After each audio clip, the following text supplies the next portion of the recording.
잠언 27장을 보겠습니다. 1절 한 절을 다 함께 읽겠습니다.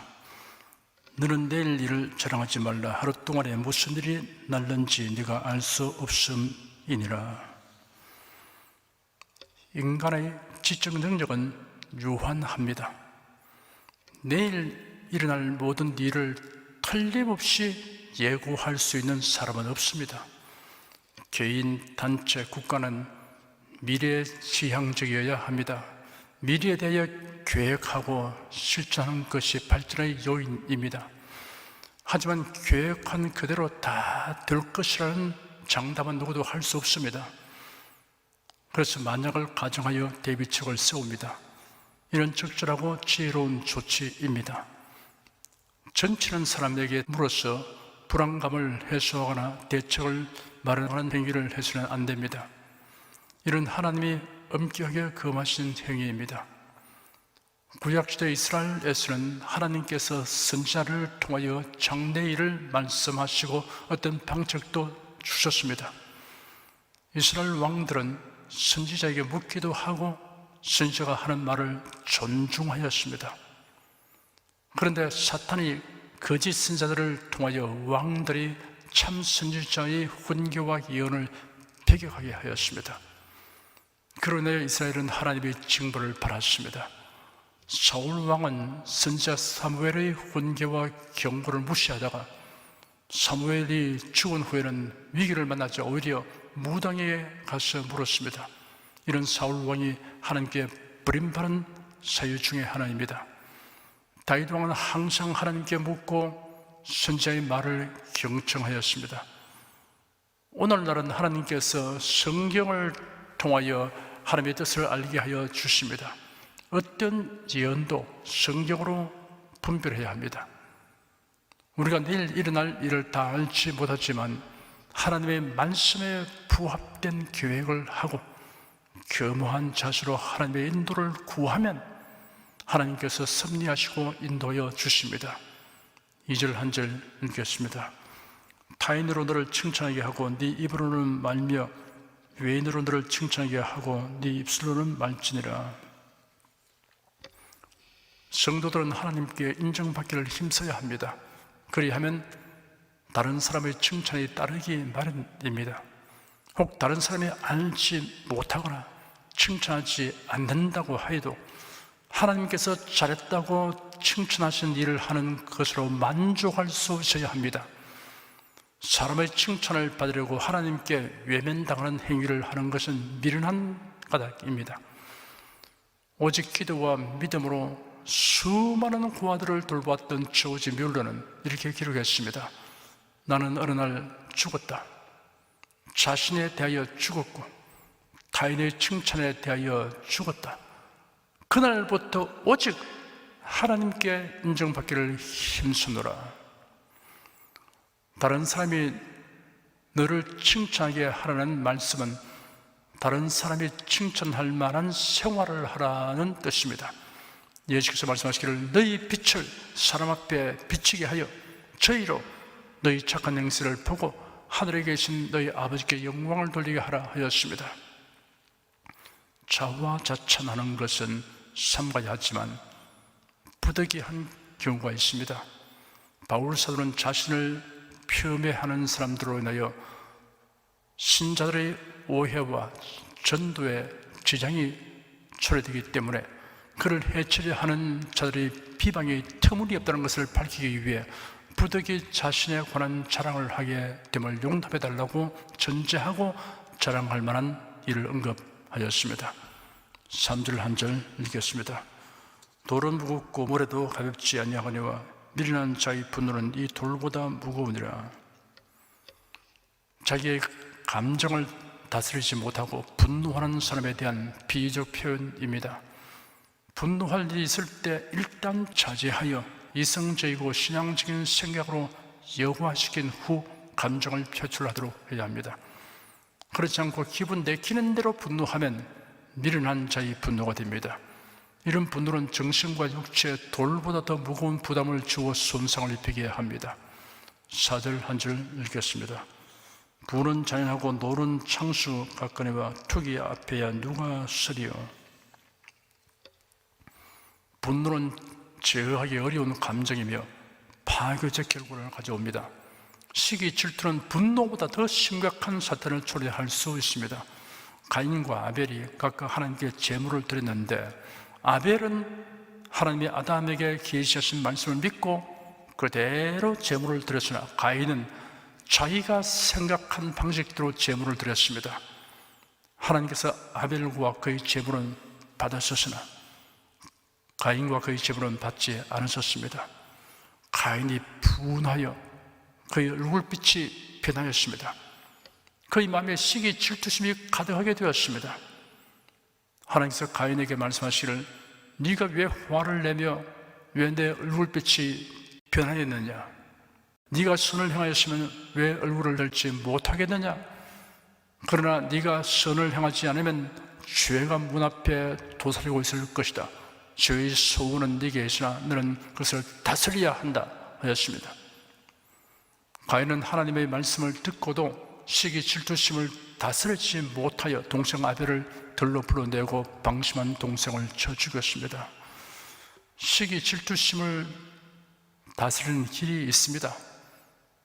다른 사람과 비교하며 살지 말고 하나님과 자신의 관계를 바르게 가지는 것을 무엇보다 중요하며 가치 있는 것으로 여기는 것입니다. 이는 비교급 차원이 아니라 최상급 차원으로 살아가는 비결입니다. 5절 한 절 읽겠습니다. 면책은 숨은 사람보다 나으니라. 타인의 잘못에 대하여 무관심한 태도나 무조건 감사한 것은 사랑이 아닙니다. 숨은 사랑이란 표현하지 않는 사랑, 마음뿐인 사랑을 뜻합니다.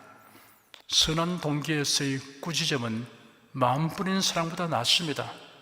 부모는 자식을, 스승은 제자를, 교육자는 성도를 애타는 심정으로 위하여 꾸짖게 됩니다. 이렇게 꾸짖는 사람을 미워하면 후회될 일이 생기게 됩니다. 애타게 꾸짖어 줄 사람이 떠나고 나면 그제서야 후회하는 것은 부질없는 일입니다.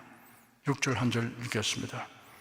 친구의 통책은 충성에서 말미암은 것이나 원수의 자주 입맞춤은 거짓에서 낳는 것이니라. 친구의 책망은 진심에서 나오는 것이지만 원수의 호의는 가장된 것입니다. 상대편을 기분 좋게 하여 자기 이익을 챙길 수만 있으면 그래서 족하게 여깁니다. 7절 한 절 읽겠습니다. 배부른 자는 꿀이라도 싫어하고 줄인 자에게는 선 것이라도 다니라. 어느 목사님 가족이 금식 기도를 시행하였는데 사흘째 되니 평소에 밥 투정이 심한 어린 막내 아들이 나는 죽으면 밥이 될 거야 라고 말했다고 합니다. 그 후로는 밥 투정이 사라졌다고 합니다. 신령한 것에 대하여 사모하고 갈망하는 마음을 늘 가진다면 복받은 사람입니다. 심령이 가난한 자는 복이 있다고 예수님이 말씀하셨습니다. 낮아지고 깨어진 사람이 되면 마음이 가난해져서 신령한 것을 항상 갈망합니다. 시편 기자는 하나님이여 사슴이 시냇물을 찾기에 갈급함같이 내 영혼이 주를 찾기에 갈급하니이다 라고 토로하였습니다. 8절 한 절 읽겠습니다. 본당을 떠나 유리하는 사람은 보금자리를 떠나 떠도는 새와 같으니라. 고대 사회는 혈연 중심의 시족 사회였으므로 자기 고향을 떠나 유리하는 사람은 아무 곳에도 의지할 수 없었습니다. 그가 도착하는 지방마다 그를 이방인으로 취급하여 철저히 소외시켰습니다. 자기를 책망하는 지혜로운 훈계를 무시하는 어리석은 사람은 결국 그의 친척과 고향 사람들에게서 버림을 받아 그곳에서 쫓겨난 자가 당하는 그와 같은 신세가 될 것이라는 사실을 암시하고 있습니다. 마치 둥지를 읽고 떠도는 새로 비유했습니다. 떠도는 새가 세상권의 표적이 되듯 떠돌이 신자, 소속이 없는 신자는 사탄의 표적이 됩니다. 성도는 교회에 속하여 생활해야 합니다. 9절 한 절 읽겠습니다. 기름과 향이 사람의 마음을 즐겁게 하느니 친구의 충성된 권고가 이와 같이 아름다우니라. 이스라엘에서는 귀한 손님이 자기 집을 방문하면 존경과 환영의 표시로 집안에 향을 뿌리고 손님의 머리에 기름을 발라 주었습니다. 이와 같이 친구의 충성된 권고는 상대방을 지극히 사랑하는 마음에서 우러나온 것이기 때문에 비록 힘들다 하더라도 그것을 받아들이면 결국은 향과 기름처럼 자기 생활의 기쁨과 평안을 안겨줍니다. 10절 한 절 읽겠습니다. 네 친구와 네 아비의 친구를 버리지 말며 네 환난 날에 형제의 집에 들어가지 말지어다. 가까운 이웃이 먼 형제보다 나으니라. 사람이 환난을 당하게 되면 먼저 가족을 생각하며 그들의 도움을 바라게 됩니다. 가족의 역할이 지금보다 훨씬 더 중요시 되었고 혈연적인 결속력이 그 무엇보다도 강했던 고대 사회에서는 더욱 그러하였습니다. 그러나 혈연 관계이긴 하지만 근본적인 애정이 없으면 외면하고 도움을 주지 않습니다. 오히려 그와 가까이서 애정과 우정을 나눈 친구들은 그를 위로하고 돕습니다. 이익과 손해, 득과 손실을 앞세우는 형제보다는 가까운 이웃이 더 낫습니다. 교회에 속하여 신앙생활을 하면 고난을 당할 때 교우들이 얼마나 고마운 존재인가를 알게 됩니다. 11절 한 절 읽겠습니다. 네 아들아 지혜를 얻고 내 마음을 기쁘게 하라. 그리하면 나를 비방하는 자에게 내가 대답할 수 있겠노라. 여기서 내 아들아 라는 호칭은 교훈하는 자와 교훈받는 자의 친밀한 관계를 의미하는 것입니다. 자식과 제자가 부모나 스승의 가르침을 잘 받아서 지혜를 얻게 되면 부모나 스승에게 큰 영예가 되며 부모나 스승이 당당하게 처신할 수 있게 하여 줍니다. 이런 성도들과 목회자의 관계도 적용되는 말씀입니다. 12절 한 절 읽겠습니다. 슬기로운 자는 재앙을 보면 숨어 피하여도 어리석은 자들은 나아가다가 해를 받느니라. 슬기로운 자는 닥쳐올 일들을 예상하여 대비함으로 재앙을 면하지만 어리석은 자는 경고를 무시함으로 해를 당합니다. 죽음과 예수님의 재림을 대비하는 것보다 더 중요한 일은 없습니다. 그 대비는 변함없이 예수 그리스도를 믿고 사랑하는 것입니다. 13절 한 절 읽겠습니다. 타인을 위하여 보증이 된 자의 옷을 취하라. 외인들의 보증이 된 자는 그 몸을 볼못 잡힐지니라. 세상에는 무분별하고 무책임한 사람들이 있으므로 그가 하는 말을 그대로 믿다가는 낭패를 당합니다. 내가 보증한다, 책임진다, 장담한다 라고 하는 말만 믿지 말고 실제적인 권리 확보 조치를 하는 것이 필요합니다. 14절 한 절 읽겠습니다. 이른 아침에 큰 소리로 그 이웃을 축복하면 도리어 저주같이 여기게 되리라. 이른 아침부터 큰 소리로 축복할지라도 과장과 가식으로 가득 찬 마음을 가진 사람의 축복은 저주처럼 들리게 됩니다. 소리가 크든 작든 진심에서 우러나오는 축복인지 아닌지는 듣는 사람이 다 알기 마련입니다.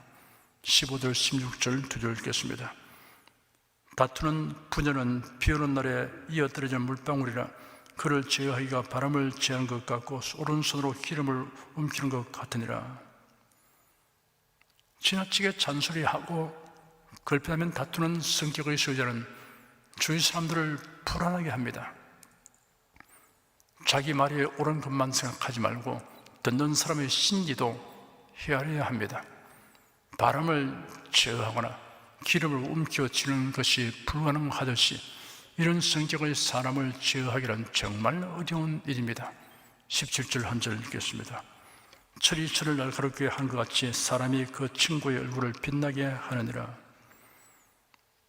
철과 철이 부딪혀 더욱 강하고 날카로운 도구로 변해가듯이 좋은 친구와의 사귐과 선의의 경쟁은 인격과 지혜 그리고 신앙을 성장시키는 좋은 계기로 작용합니다. 자신이 이러한 상대 역할을 하는 사람이 되도록 노력해야 합니다. 18절 한 절 읽겠습니다. 무화과 나무를 지키는 자는 그 과실을 먹고 자기 주인을 시종하는 자는 영화를 얻느니라. 무화과 나무를 열심히 가꾸면 그 과실을 먹기 마련입니다.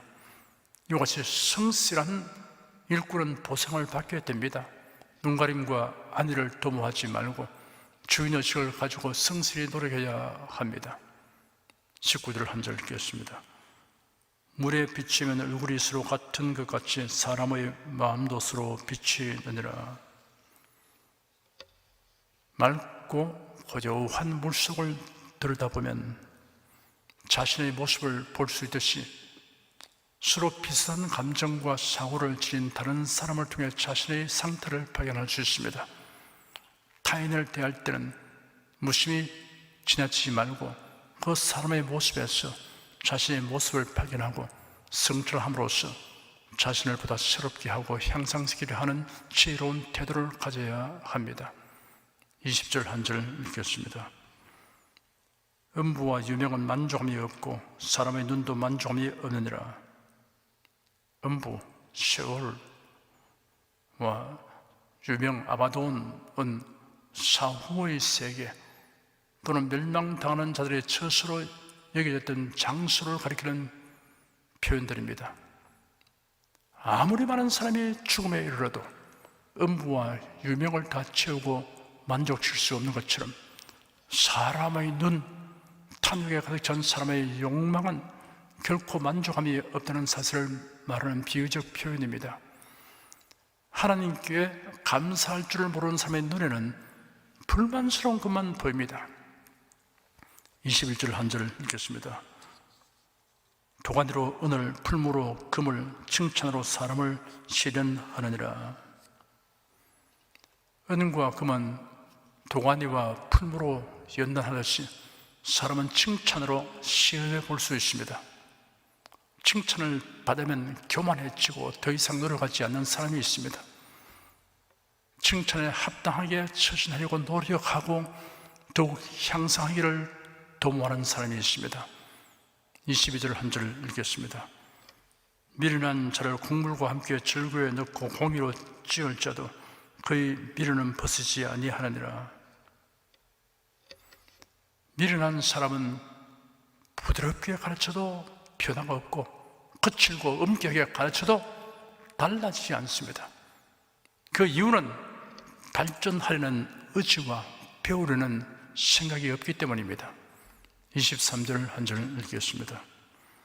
네 양떼의 형편을 부지런히 살피며 네 소떼의 마음을 두라.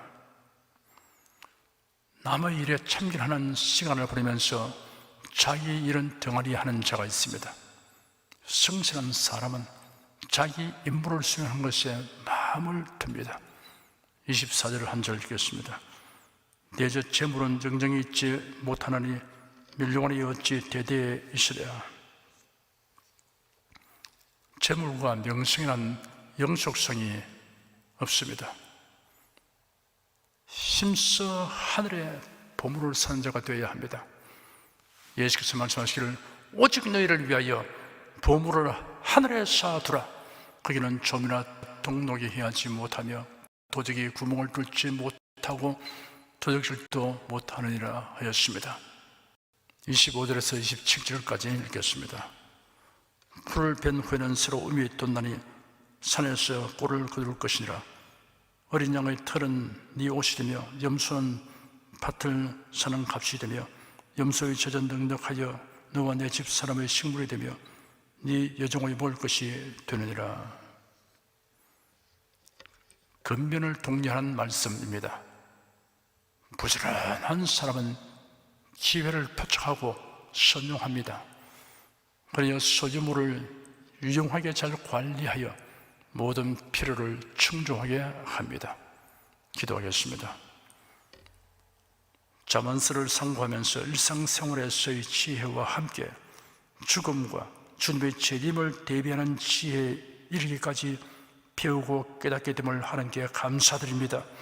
이러한 지혜에 관한 지식이 자신의 삶과 영혼에 실제적이고 유익한 결과를 이루기 위해서는 믿음과 순종이 반드시 따라야 함을 명심하고 적극적으로 실천하도록 성령께서 도와주시옵소서. 예수 그리스도의 이름으로 기도드립니다. 아멘. 찬송가 466장 부르십시다.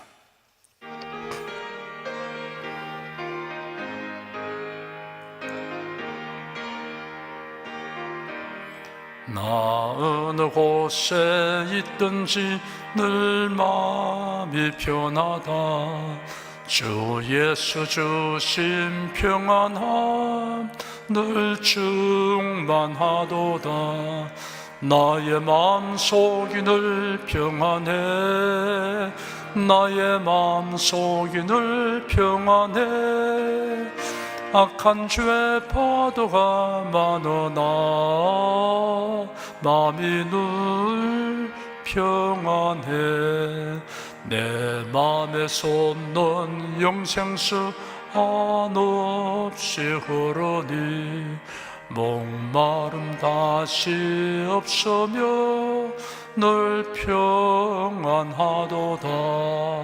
나의 마음속이 늘 평안해. 나의 마음속이 늘 평안해. 악한 죄 파도가 많으나 마음이 늘 평안해. 참되신 주의 사랑을 영원치 못하네. 그 사랑 내 맘 여시고 소망을 주셨네. 나의 마음속이 늘 평안해. 나의 마음속이 늘 평안해. 악한 죄 파도가 많으나 마음이 늘 평안해. 주 예수 온갖 고난을 왜 몸소 당했나. 주 함께 고난 받으면 멸류관 얻겠네. 나의 마음속이 늘 평안해. 나의 마음속이 늘 평안해. 악한 죄 파도가 많으나 마음이 늘 평안해.